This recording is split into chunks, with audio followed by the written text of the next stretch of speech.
What's up, Chiefs Kingdom, and welcome to the Arrowhead Kingdom Chiefs Cast Show. Big reminder that all Chiefs fans are invited to join us for game day, which is very soon, by the way. Visit us at arrowheadkingdom.org to learn more about the group and to find your local chapter. And please make sure to like, share, and subscribe to this channel.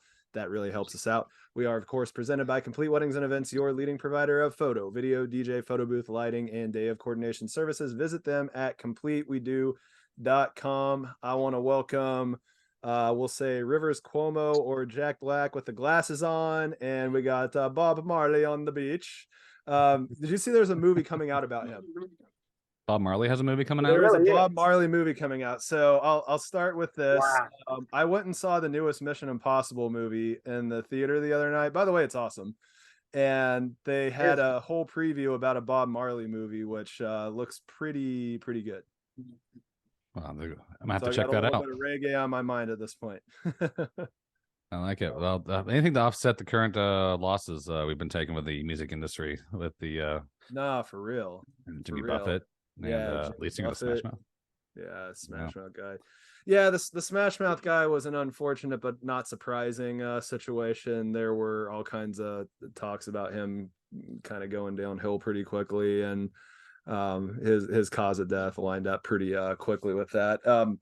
On a Jimmy Buffett note, Jimmy Buffett was supposed to play at the Summerfest Music Festival. I know Brian knows what that is, but Dwayne, the biggest music festival in the world's in Milwaukee, Wisconsin. I don't think that's really true, but we have a 60 or 70 acre facility ground with an outdoor amphitheater. Wow. And then then a smaller outdoor amphitheater that does shows year round, and then a bunch of stages. And so we had, when I first moved up here, it was 11 straight days of concerts, and I think the number they gave was 700 or 800 bands. It's since moved to three-day weekends, so a Thursday, Friday, Saturday, which is not as fun as far as I'm concerned, but it still gets the job done. But it's like 20, 25, 30 bucks to get in and watch all these national recording artists that are just on their tour. And yeah, but Jimmy Buffett was supposed to be an extra amphitheater ticket headliner this year, and he backed out due to a health concern, which we unfortunately all know what that was. So, hey, is this a music podcast or is this a Chiefs podcast? That's a good call, and we'll get back on track. Final takes there, yeah. It's also not a Mission Impossible podcast, but so we're talking about the season opener. So we got a game coming up against the Detroit Lions, and I think that's really the big thing we need to talk about. So Dwayne, what are you looking forward to? I want to make sure we get into keys for victory and potential causes for concern that might not bring home a W. Well, what I'm looking for is Pat Mahomes blowing them out with limited play of Travis Kelce. We know that he has the bone bruise in his knee, and I know that Travis is going to try to get out there and play, but I think Andy Reid limits him, and so I'm very interested in seeing how Noah Gray steps up in that role. But I'm really concerned about Kadarius Toney, and I'm concerned about Justin Ross. I want to see those guys. I want to see Sky Moore get off. I want to see Richie James do some things. I actually want to see Rashee Rice. I want to see how this 7-head wide receiver room looks like. Yeah, well, the talk on the street is that all 7 of them are going to be active for this game, which is an odd thing. You have your 53-man roster. The salary cap's based on 51, but is it 45 that start on a game day that make the roster? Is that correct? I think so. Yeah. Okay. Brian, what are you looking for? To your biggest reaction? Well, Kerry, kind of keep going with what Dwayne was talking about there. We need, obviously, kind of what we're used to seeing, right? Patrick Mahomes doing his thing with weapons he has, and some of his weapons have been hurt or taken away or not as running at full speed at this first game here. That gives me this. I want you guys' reaction to this. So that I was just looking at the stats. I was looking at what the Lions have been doing in the offseason. I've been looking at what's been going on. They've made improvements to their secondary. That's been like a major headline for the Detroit Lions. So what does that mean? Obviously, like, well, that's going to put some pass defense, like that's going to put some more pressure on our pass defense. Now we all know what Patrick Mahomes is capable of doing. We've seen the magic over and over again, and to ever like doubt what he's capable of is obviously at this point just a silly thing that for me to say. So, but that being said, with kind of not the weapons that he has as being as strong 100% as they usually are, I'm curious about the kind of how the run game is going to look. I think Pacheco is going to have himself a special day. That's my instincts are. The Lions are obviously they're all expecting air raids. We're all expecting great wide receiving plays and pass plays. But in order to get that, if they spent that much time on the secondary in the offseason, then they said they've made some pretty good improvements with their draft picks and the efforts they've been putting into. Sounds to me like our running game's got to really put some fear into them to give us more of the edge that Patrick Mahomes is going to need to get those wide receivers and tight ends going. Did you follow Mina Kimes on Twitter? It's a ESPN personality. Do you know what I'm talking about? I don't think I do know. Yes. Okay, so Mina Kimes is she's great.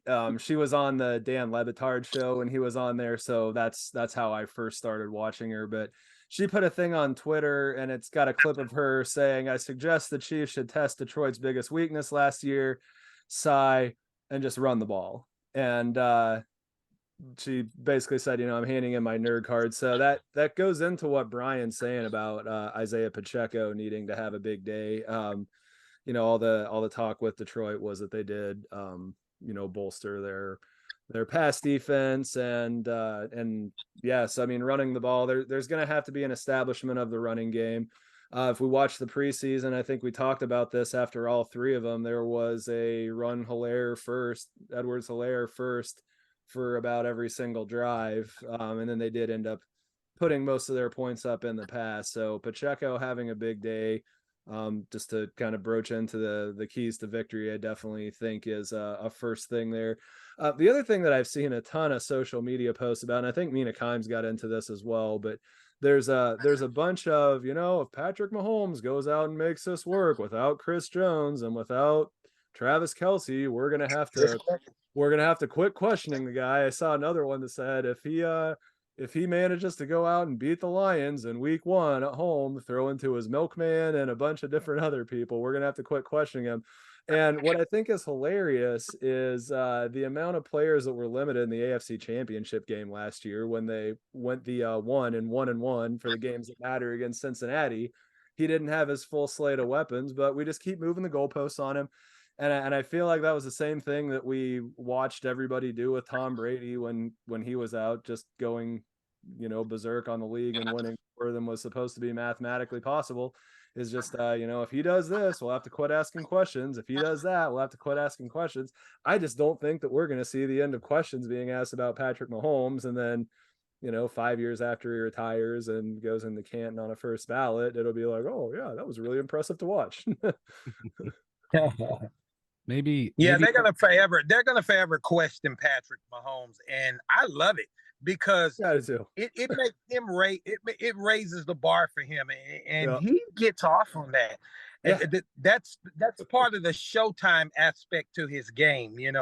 Magic Mahomes gets out there, and that's when he becomes the magic guy, when he turns on magic, when people doubt him. I hope they doubt him every week. Actually, I really do. Yeah, absolutely. I agree. Fantasy football tip. If you have not picked up Noah Gray, I would probably do that. Noah Gray? Yeah. No, I grabbed him in my leagues. Yeah. No, Noah Gray is a player to have, even if it's just for a week. I mean, streaming tight ends is a real thing. So but yeah, keys to victory, and then we'll get into causes for concern. So I mean, Brian, is establishing the running game with Pacheco your number one key to victory? Yeah, exposing the defense the best we can. I saw this interesting stat last year that Aaron Glenn is the defensive coordinator for the Lions, I believe, and the first, I think it was that they're talking about the tale of two seasons, where the first 7 games they were like the worst defense in the league, letting up like it was almost like 32 points a game or something. It was bad. And then they said after the bye week, they quote a few adjustments and they became the 11th best defense. So these adjustments clearly were something else. So just like any other NFL team, we go through that too. We wait for the We, you know what I want to see? The key to victory is kind of switching sides here. So from their defense took that long to gel. It takes we seem to have that kind of not similar, obviously that level, but seems like it does take a little while for our defense to gel. And I would like to have a season where it gels a little bit sooner.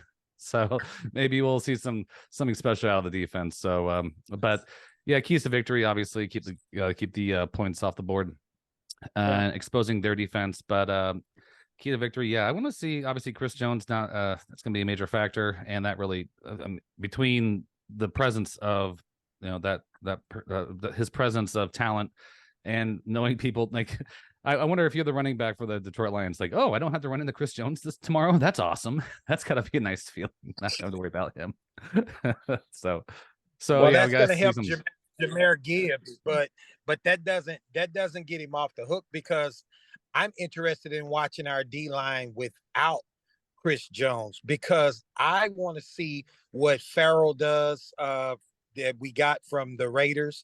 He was actually a real good player at LSU, and I hated it when the Raiders drafted him and they got him at a steal pick, like in the 4th or 5th round.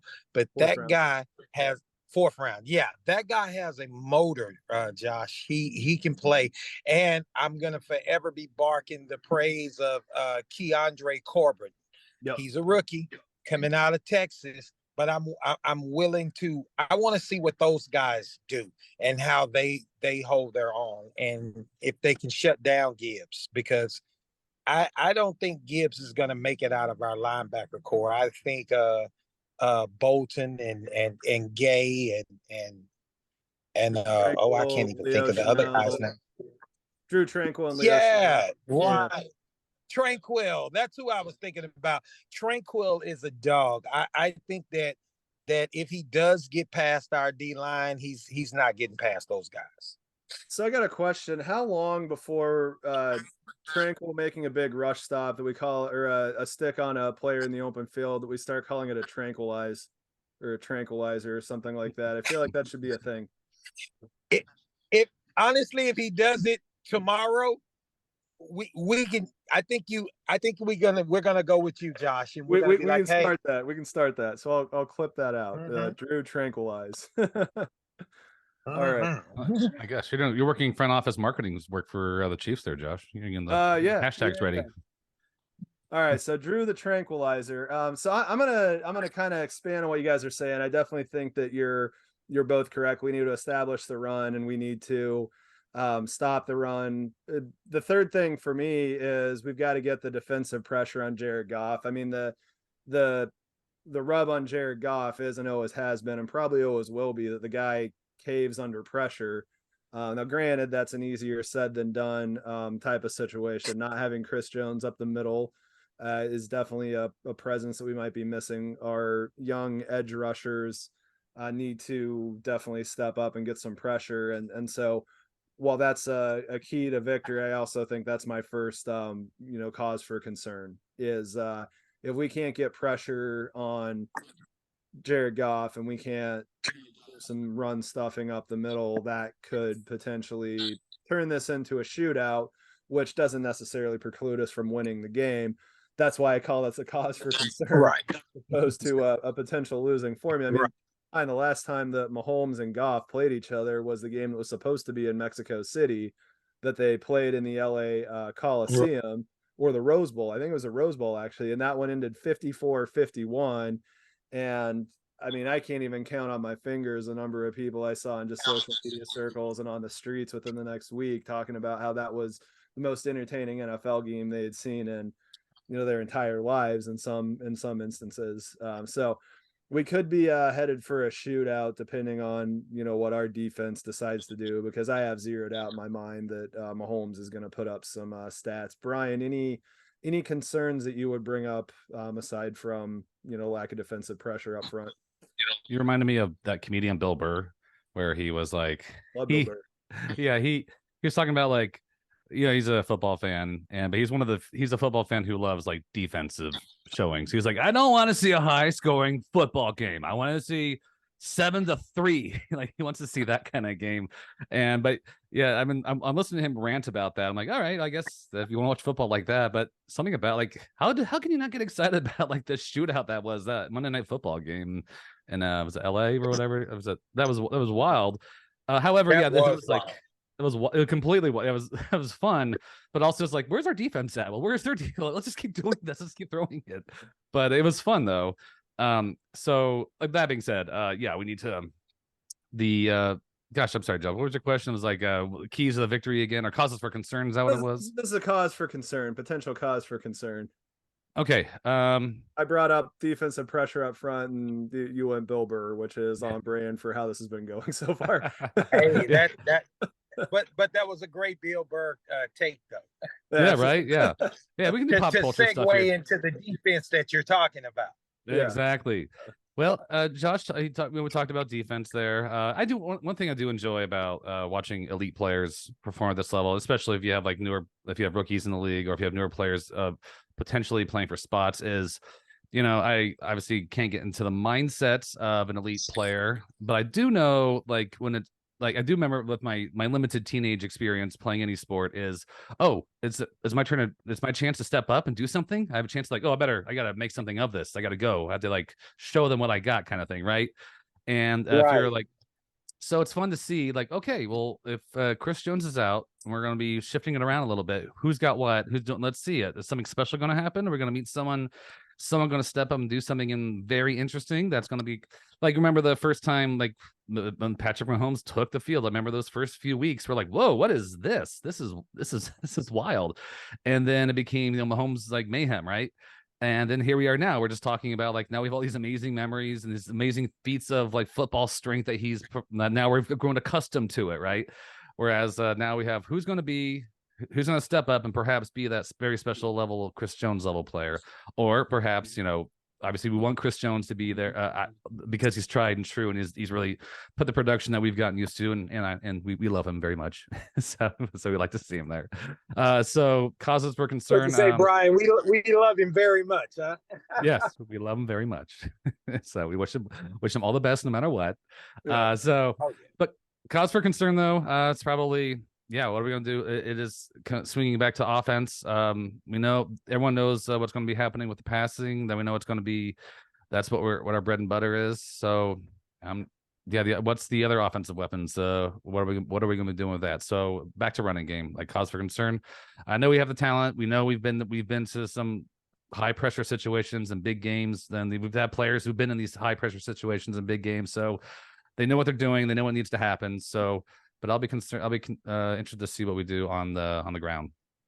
Yeah. Dwayne, any causes for concerns that you would add to the mix? Yes. The only cause for concerns is we need. Brian was talking about the run game. Isaiah Pacheco, they cleared him to play, but is he truly healthy and ready? I know he missed pretty much all of the preseason. And my other concern is, could Clyde Edwards-Helaire rise to the occasion, because it is contract year, and contract year is definitely undefeated. So those are my concerns, what the run game would look like. I have my most faith in Jet McKinnon because he gives you that short pass reception type of running game out the backfield, and he can take it up the middle. So I like that about Jet. And my concern is, will Andy Reid run the ball more? Andy Reid is very much so pass heavy. He's about 80-20 on pass to run, Mm-hmm. Yeah, no, for sure. So I want to piggyback on something Brian brought up. Let's go back to that Bill Burr thing for a second before we keep talking about this game. I'm going to ask you guys a quick rapid fire question. So I think we all watch baseball and football. Is that correct, Dwayne? You're a baseball fan? Oh, yeah. All right, yes. so Astros. Yeah. Okay. So Dwayne, do you prefer the pitcher's duel or the home run slugfest? The home run slugfest is right. way more exciting than the pitcher's duel. All right. And so in football, do you like the 7-3 defensive battle or the 54-51 offensive shootout? 54-51 offensive shootout. I am a huge offense guy. Got it. So you're glitz and glam. Brian, what are your thoughts? Obviously pitching duel, like at home watching it's kind of boring, but at the game it's kind of cool. Home runs are fun at the game as well. Pitching duel. Okay, here's one. Of course, I think I'm with Dwayne. I agree. I like I like watching a lot of home runs and a lot of offense going on. But I will say that my pushback on myself there would be, if we're getting close to throwing a perfect game in this is sixth inning or seventh inning, like that is the funnest, like seventh, eighth, ninth innings. There's like some fun innings right there. Like, oh, is he gonna do it? Is he gonna do it? It's like you're on like on pins and needles waiting to see what's gonna happen. So that part of like a pitcher, like a strong pitching outing is pretty fun. But yeah, I think all in all, I'd rather see more home runs than offense. Yeah, I like the shootouts as well. And that's really about any sport you can talk about. However, I will say that I do have a deep appreciation for the defensive battles. One of the coolest baseball games I sat and watched, it was dual no hitters into the sixth inning. And wow, I remember leaving just jacked out of my mind about that. And my wife was just like, would have liked to have seen a little more hitting. And I understand that. I wouldn't want to watch that every single time, but I can truly appreciate the 1-0 baseball game. I can appreciate the 0-0 draw in like a soccer match. I can appreciate the 55-50 slugfest in a college basketball game and stuff. But as a whole, I think I'm aligned with you guys. I like the glitz. Greg Maddox had a funny line. He had a funny line recently. He was in an interview, he was like doing a speech somewhere, and they asked him a question. He goes, No, probably the easiest batter to pitch to was Barry Bonds. And he goes, because he just walked him. Yeah. Oh God. Yeah. He's like, there's like 27 outs we're looking for, and like Barry Bonds is just not going to be one of them. So let's find it somewhere else. We got to find out somewhere else. Now, my favorite Greg Maddox quote was always, the key to being effective at pitching is you got to make the strikes look like balls and the balls look like strikes. Interesting. I did not know Some that. Yogi Berra stuff right there. Yeah, I like that. Yeah, it is. All right, so we've kind of alluded to the key players of the game. So, but let's all pick one. Dwayne, who's the player you're going to be watching most that you think is going to be the key to a Chiefs victory? My main man, Patrick LaVon Mahomes II, the Magic Man, the Showtime of Arrowhead. I mean, he's definitely first on probably all our radars. But after him, I am going to be really watching Isaiah Pacheco a lot. I want to see Isaiah from the last half of last season. I want to see that kind of guy who's just like a bull in a china pen. It's just like, he's just running through everybody. Yep. So the first step towards 1,000-yard rusher that we haven't had in a while. Yes. Yeah. Yes, we had. I don't think we've had 1,000-yard rusher since Kareem Hunt, right? We have not. Yeah. Actually, one of my favorite Halloween costumes I made, I was a bull in a china shop. I bought a bunch of plastic plates, dressed up like a bull, and went and smashed stuff all over the place. Anyway, Brian, who is your player you're watching? I think I'm with Dwayne Pacheco. Basically in the running back camp. Looking at that first, we'll be looking at how we handle the Lions secondary. So be paying close attention to see what kind of things, but obviously confusing them and making making their defense make bad decisions because we have a lot of weapons going on, and a lot of weapons hopefully we've established, so they don't know where it's going to be coming from. That will be a key to victory, one of the keys. And so yeah, it starts with that. Who's ever getting the ball. So we're paying close attention to Pacheco.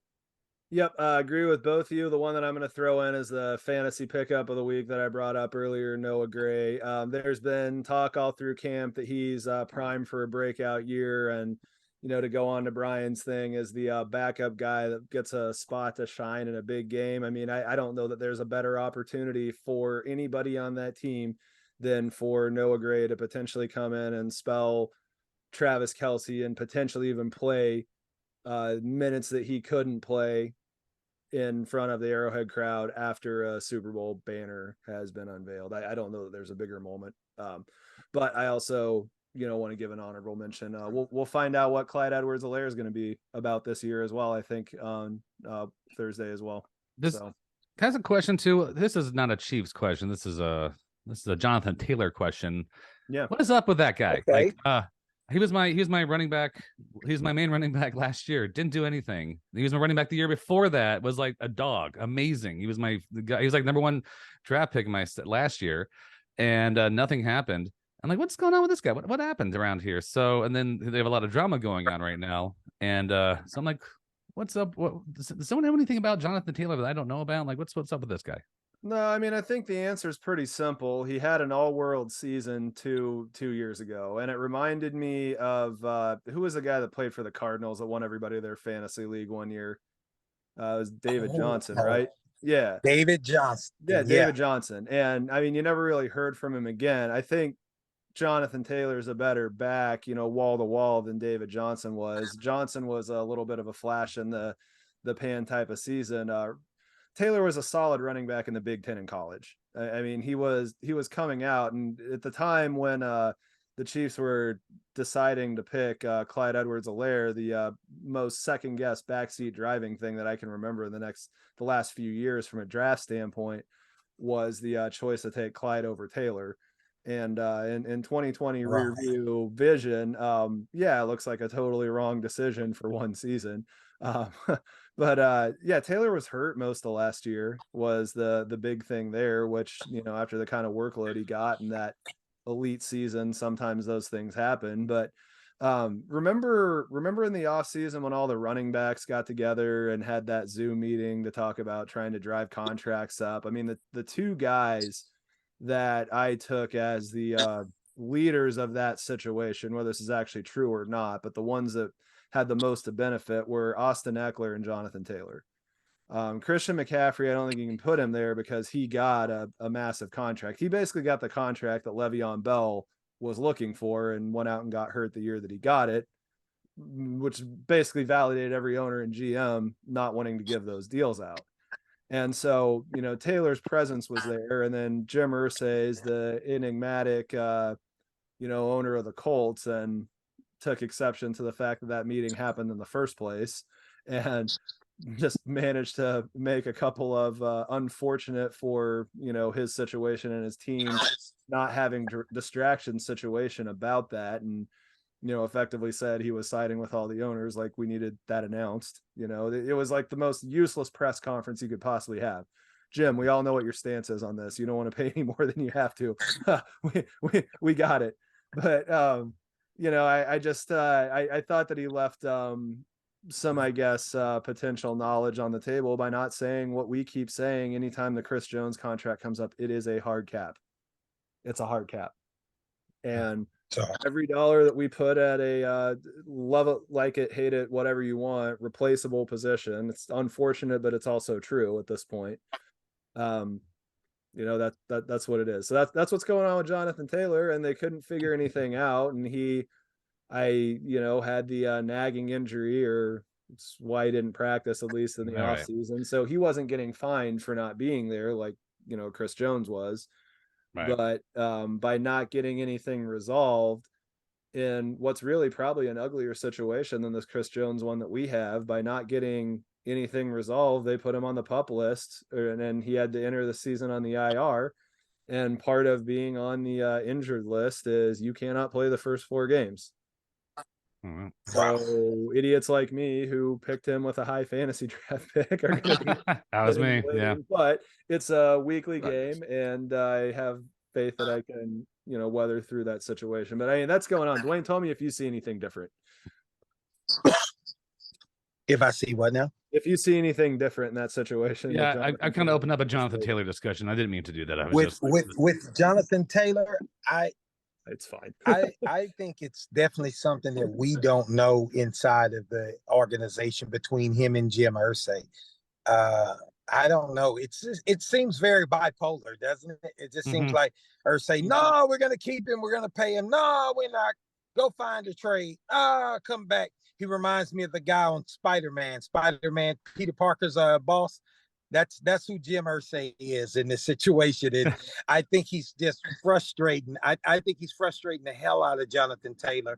And I hope that this doesn't mess with Jonathan Taylor's production this year. It's like you said, coming off the pup list, Yeah. missing the first 4 games. So you're missing all of September. I just hope that, he comes back running, or I hope Jim Irsay has another bipolar moment and say, hey, yeah, I'm going to trade him. Yeah. Yeah, here's another thing that I think is interesting. I'm going to make kind of a comparison. So I don't know if you guys have ever worked for like a privately held company where you have the owner, president guy who built the company up from nothing, and then you have one of his kids where you hand it to him and he tries to be, they try to be their dad, and they can't to impersonate, or it could be a situation where you have a CEO that comes in and it's a hard act to follow when the person who takes the new seat tries to be the old person. Jim Irsay reminds me of the wannabe version of Jerry Jones. Jerry Jones built the biggest brand in professional sports. I mean, his NFL Dallas Cowboys is worth 4 times what the biggest soccer club in the world is worth. Wow. His football team is the most valuable sports entity in the world. I mean, Saudi Arabia is looking to change that as quickly as they possibly can. We'll see what happens there. But he's weird. He makes these bipolar kind of comments, the Ezekiel Elliott thing, the way he handled Jason Garrett, the way that he's handling Mike McCarthy right now. I mean, it all kind of plays into that same thing. And it seems like Jim Irsay is trying to be that, but you are not Jerry Jones. You don't own the Cowboys. You own the Colts. You don't live in Dallas. You live in Indianapolis. One of my favorite CEO stories. Can I tell you? Yeah. Costco has that $1.50 hot dog soda deal. You ever heard of Yeah. that? Yeah. All right, I'm gonna cuss here. So if you don't like, I'm gonna cuss here. But the CEO was like, the current CEO emailed the old CEO, and he's going, I'm thinking about making some changes around here. I'm gonna up the price in this and this, and I'm thinking about raising the price of the hot dog by like 25 cents. And the response was one sentence from the old CEO. He goes, if you up the price of the hot dog and soda, I will fucking kill you. Apparently, now that's great. That's great marketing. That's exactly. It's what's that called? A loss leader? Is that what it's called? Like it's one of that thing, right? Like you take a loss on it, but people they love it so much they'll come in and just take your hit on it. It's a hot dog and it's a drink. So, but then they're in there. I mean, it's a loss leader. It's branding. I mean, some of this is he built his brand, and I mean when you think about Costco, I mean, just think about your random coworkers, friends, family members that you have when they talk about Costco. What does that story normally go like? And it's good deals, big days of shopping. You got your spent way too much money. Spent way more than they were expecting to spend. Spend too much money, but you can always go in there and get a good lunch. And everybody has a coworker that would go to Costco for lunch. They have a Costco membership, and they would go get a $3 piece of pizza or a $1.50 hot dog and a soda. And it's like the last bastion of a cheap edible lunch. And that's a loss leader, like you said, but it's also just basic branding. You have that as a brand that has nothing to do with what your store actually is beyond just basic value, and you take it to an extreme degree. And I mean, I'm sure they don't make good margin on that, but I have a hard time believing that they actually lose anything on it. They're just not getting the type of margin that you can get out of. I mean, I remember it's like Travis Kelce exactly contract level. He's like, I'm gonna take less money, but I want to win Super Bowls. Exactly, but I remember working at a Golden Corral. So horrible job. Don't recommend. 0 out of 0 stars. Yeah. But I worked at a Golden Corral. I waited tables. I made omelets. I did everything. My absolute favorite job that I had there, if there was anything I liked at all, was when I was working at the front desk when people would come check in. And so I recognized pretty quickly that the job was to sell drinks, upsell drinks, make as many people leave without picking water as their beverage as possible. And then one day I sat down with the store general manager, and he just goes, hey, I think you know this, but I wanted to, kind of talk a little bit about this and give you a little insight. He goes, the most money that we make in this entire store is when you buy that plastic to-go cup with iced tea. He's like, that plastic to go cup, it was something like $1.69 plus tax. And it wasn't something like that. That's how much it was. I actually remember that. So it was $1.69 plus tax for that. And you could get refills on everything. But his whole thing, it was something to the effect of, it's like 35 cents a serving for the Coca-Cola. It's, so on and so forth. But it was something like 11 cents for iced tea. And That it even seems was high. something like 15 Water. cents for a cup of coffee. And so he was just like, if the number of people that you get to do that makes or breaks what this store looks like. The financial structure of the store is based on that. And it's all little things. And so I have a hard time believing what Costco's situation is. I mean, they're selling that whole thing for $1.50. I'd be willing to bet that they probably have somewhere in the neighborhood of 75 cents in that, which means that your gross margin is 50%, which does not work in a retail, fast moving type of thing. I honestly don't know how we got onto this topic, but that doesn't hit the type of numbers you would look at. And a lot of CEOs end up being operational accounting types, and you look at that number and it makes your head hurt. And if you just look at it in the way that you were programmed business wise to look at things, you look at the numbers and you look at the metrics, and there's no way that you can look at a balance sheet and see that being part of the soul and the brand, which is why you have to have that side, and why like the internal conflict in business from the different disciplines is important. So yeah, interesting. That's my rant there. But I agree with the old Dwayne, do you have any opinions on Costco and hot dogs and soda? Hey, no, but I love them. I love them. Actually, you guys have talked me into going to Costco's tomorrow, and I'm gonna get 2 of those hot dogs for $3. There you go. And meanwhile, the new CEO knew exactly what he was doing and let that story break. So conversations like this happen. Yeah, exactly right. Yeah. So anyways. Got it. Okay. So what else do we have here? All right. So let's make a prediction of the outcome and the final score. And just for the sake of transparency, to remind you guys what you said last week when we went through the record, because I'm going to keep track of this throughout the year. We all three win over the Lions. So Dwayne, have you changed your tune? Are you still picking the Chiefs over the Lions? And what's your final score? I'm still picking the Chiefs over the Lions by 10. Final score 31-21. KC. Got it. Brian, you? Wow. Dwayne and I are really close. I think we're going to get another field goal in there. I'm going 34-21. All right. Wow. Yes, we were close. Yeah, right. 34-21 for Brian. All right. Chiefs, by the way, Chiefs, not the other way around. I'm thinking we're going to win. Right. Yeah. No, I got you. Yeah. 34-21 KC. I got it. And I believe I said I was expecting a 10-point win as well. I'm going 38-28 because I definitely think that there's going to be some scoring in this one. I think the Chiefs are going to figure out a way to run the ball enough to keep this at a 10-point game.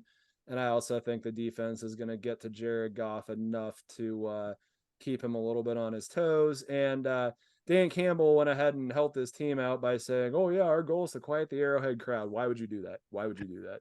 So yeah, who knows? We might be breaking another Guinness record here. that AFC Championship game, that first drive with Burrow, that was the loudest experience I've ever had in my life anywhere. And I've been to a Metallica concert. Exactly. Louder than that. Yeah, exactly. It just there's just certain things you don't do, Exactly. Don't test the Arrowhead crowd. Mm-hmm. Absolutely. Especially on a warm day when everybody's going to be in shorts. Yeah. Nice. Like, you're going to have everybody in a good mood and they're going to be loud. So yeah. All right. So we're still aligned. We're looking for a win. We're all looking for big scores, crooked numbers. Those are all fun. We've established that we all like the glitz and glamour and the blowouts and the shootouts. So I think that we're all good and doing some quick math. So yeah, whatever the over under is set at, and I can probably look that up on this computer that I'm sitting on right now. Let's get that line, because I would expect that the over under is probably going to be at something to the effect of 50.5. So let's see here. Let's see what we got here. Betting lines for all you degenerate gamblers. Okay, so the over under, KC's favored by 4.5, and the over under is 53. So we're close to that. So in that situation, Dwayne's losing a little money. Brian's making a little money. Put that out of the way. They're sending me buyouts before this game's over. So there we go. But yeah, Vegas is expecting 50 points in a Chiefs win. So if I gambled on sports, I would understand what this meant. Yeah.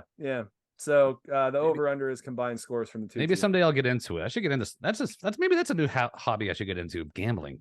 Yeah. People seem to really like that. Because I mean, don't gamble nothing that you can't afford to lose. I can tell you that. Well, that is great. That is 100% real advice. Yeah, it's not going to be the mortgage that I'm not going to stop paying my mortgage so I can go to the gambling. But yeah, that's sound advice for anyone out there who's like me right now and contemplating gambling being his new hobby. Yeah, contemplating doing gambling. Yeah. Should I get into jogging or gambling? Jogging, gambling, or like eating healthy. You're gonna get more of a rush from gambling. You're gonna get much more of a rush from gambling than jogging. Jogging is more like work.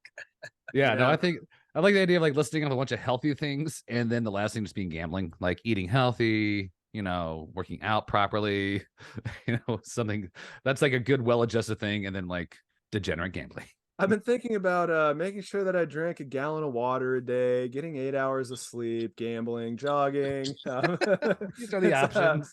This is all the things that I'm thinking about. I can't do them all. They don't have enough time. I saw choose one. I'm gonna go gambling. Gotta choose one. Yeah. Okay.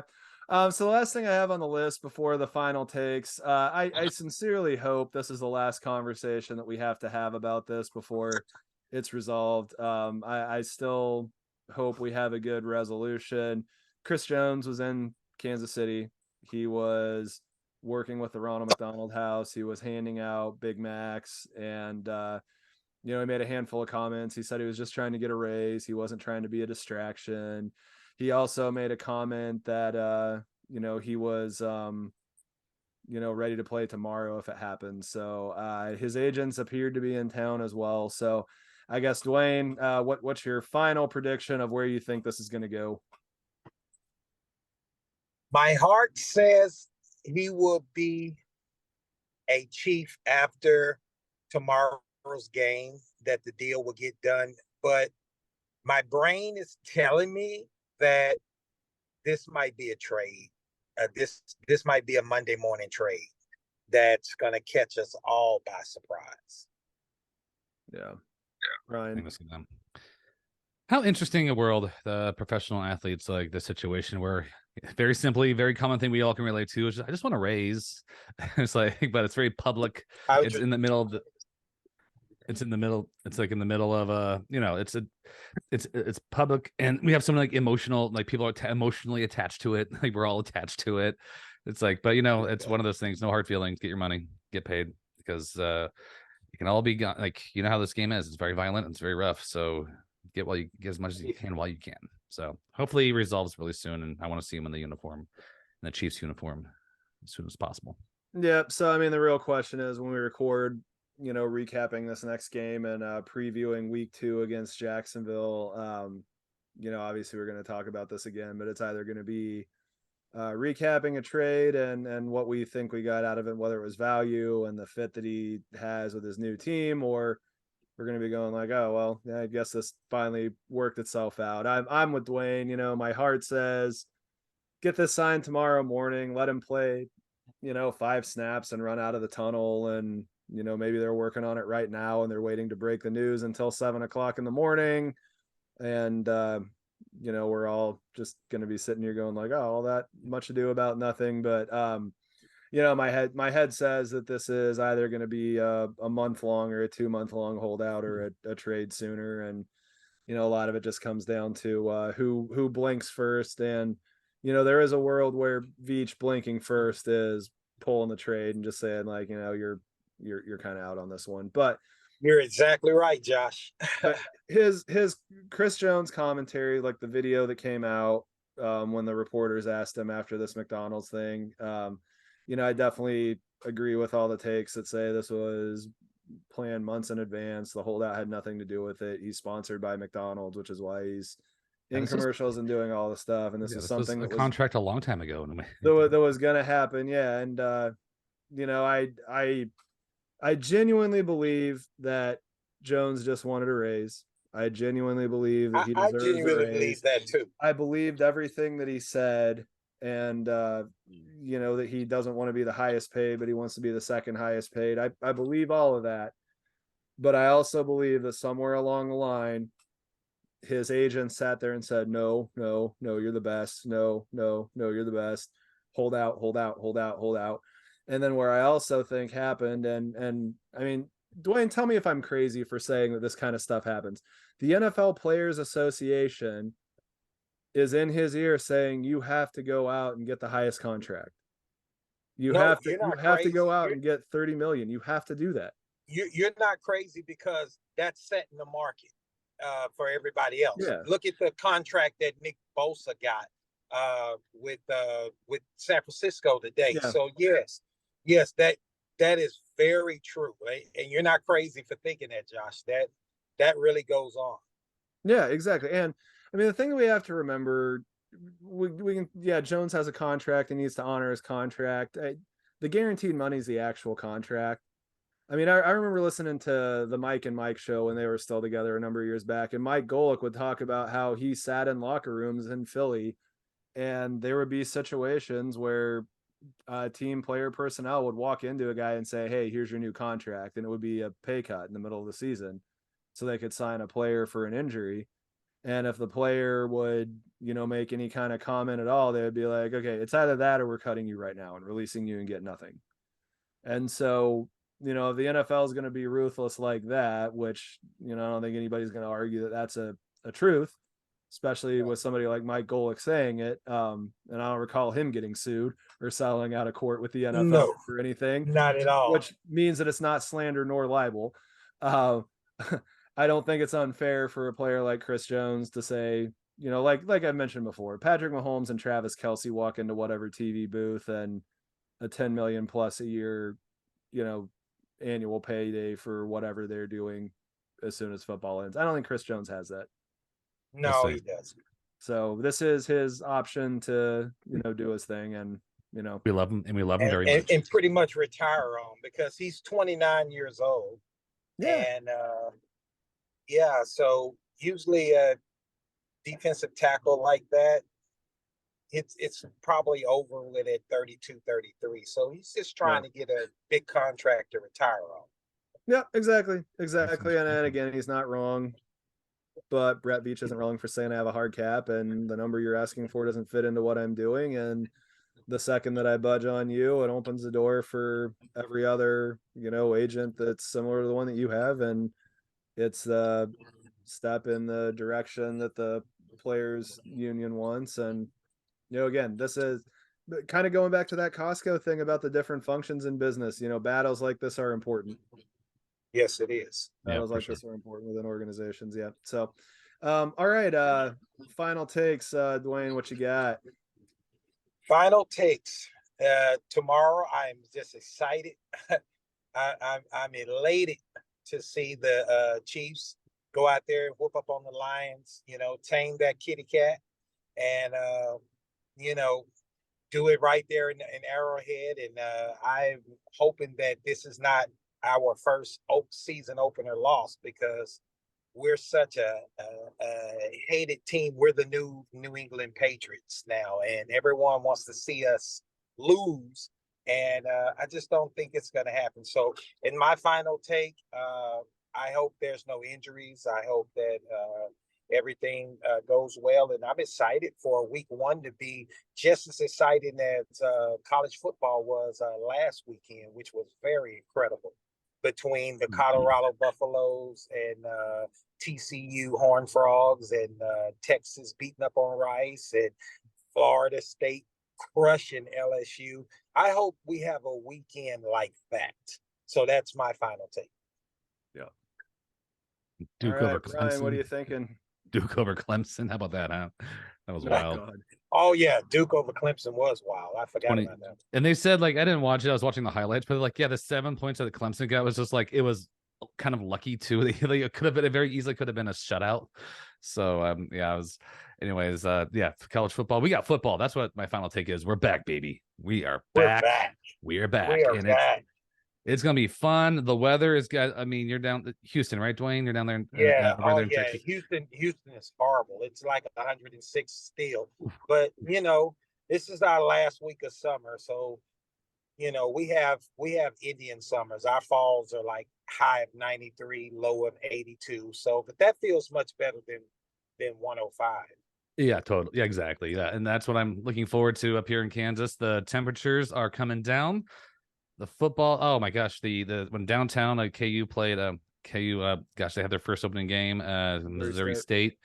And it was just like I was driving through this by the stadium. You saw the tailgate parties, you saw the students out front, you can smell the barbecue, you can smell the food. It's just it's just a good feeling. It's a good, and I'm looking forward to more and more of those good feelings this year. I'm looking forward to the getting outdoors more because the temperatures are more reasonable.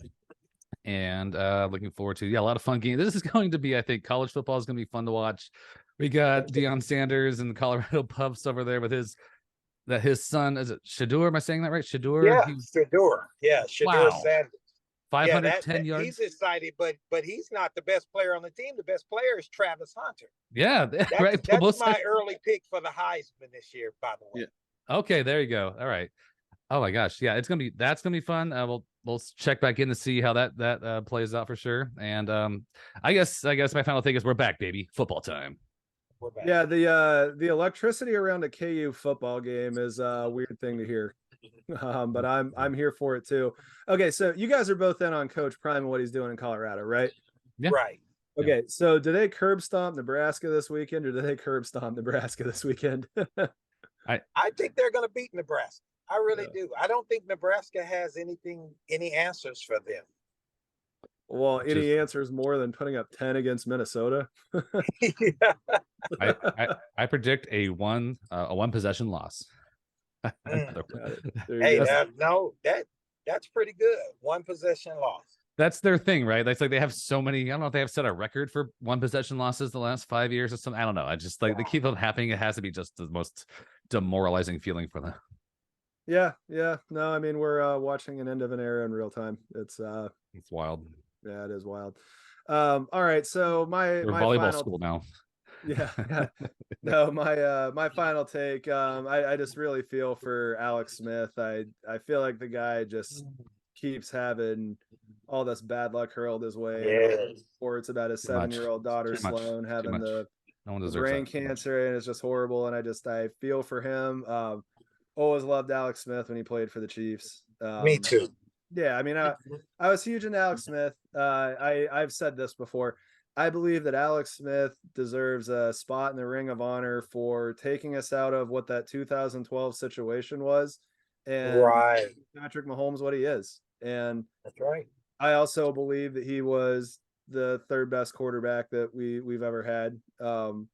I remember the excitement around Trent Green. This is nothing against him, but the Alex Smith era was better. I lived through both. Alex Smith was actually better than Trent Green. Yeah, you're 100% correct. I remember that feeling is when you start to believe again. You started believing. The little spark of belief was there again. Like we're always believing. We're always believing, but it clicked up a few notches. It went up a few notches whenever he started doing his thing, and we saw a postseason. And then here we are now.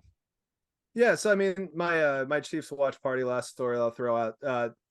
I joined this group. This group founded in 2010. The handful of guys that first started watching together was in 2010. In 2013, I went into a Buffalo Wild Wings with my 4-month-old daughter, and so this was September of 2013, to watch the first game of the Andy Reid, Alex Smith era. They played Jacksonville. And I remember sitting in the dining area and hearing a group of people up by the bar cheering at the same time I was.